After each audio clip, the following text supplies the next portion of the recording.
Hello, I'm Executive Chef Joseph Schutza. Welcome to our kitchen. Today I'd like to share with you a recipe and technique for one of my favorite and most versatile condiments, Dijon mustard.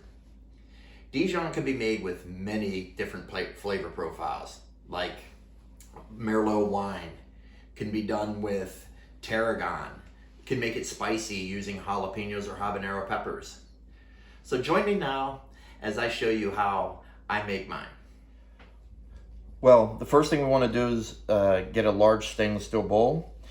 We will add 1 cup of brown mustard seed, 1 cup of yellow mustard seed, 1 tablespoon of granulated onion, a tablespoon of granulated garlic, and a half a teaspoon of white pepper. I will then add 18 ounces of dry white wine like Chardonnay and 18 ounces of white wine vinegar. Let's go ahead and give it a stir.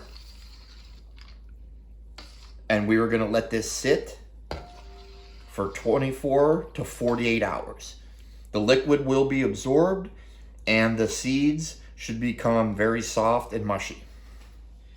Well, after soaking for 48 hours, our mustard seeds are ready for pulverizing. I recommend using an immersion blender. An immersion blender will get it much more smooth consistency than something like a RoboCoupe or a food processor. I would not use a variable speed blender because as it gets pureed, all of it is going to stick at the bottom and it'll be a pain to, get fluidity and get it even. So let us begin.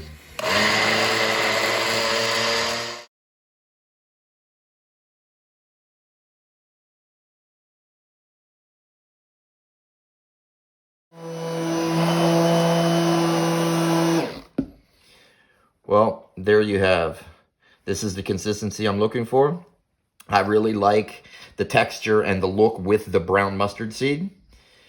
If you don't, not to worry, just leave them out and only use the yellow mustard seed. To be a Dijon mustard just simply means that you cook it or process it with white wine. Whether you use brown or yellow mustard seed is just completely up to you. So now what I want to do is I'm going to can these. So I like to put the product that I'm canning in the jars hot. I like the hot food into a hot jar and then begin to pressure can. So what we'll do with this is I will take maybe half a cup of white wine and a half a cup of white wine vinegar, add it to this, bring it to a simmer and let it cook until it heats up and also reduces and thickens back to this consistency. If you were to just put it in the pan or pot like this, you will end up scorching it and it's going to stick.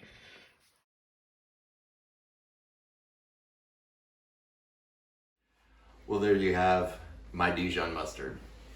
Now, if you can hold out, I recommend letting it sit for 2 weeks before consuming it, simply because the flavors will intensify and develop. The Dijon has a really nice strong bite to it. And then this other one I made is a little darker. That was made with Yingling Hershey's chocolate porter. That I cannot wait to eat on a bratwurst with some grilled onions, let me tell you. Both mustards came out very nice, and definitely you're going to want to use the immersion blender to puree it. Not going to lie to you, depending on the consistency and the smoother you want it, it's going to take you a few minutes. The consistency I have, I'm happy with, and that took a good 12 minutes of pureeing. Well, I hope you enjoyed the information on how to make a Dijon mustard. Feel free to subscribe and give us the thumbs up if you're enjoying the content that I'm giving. So, thank you for joining us. Yo,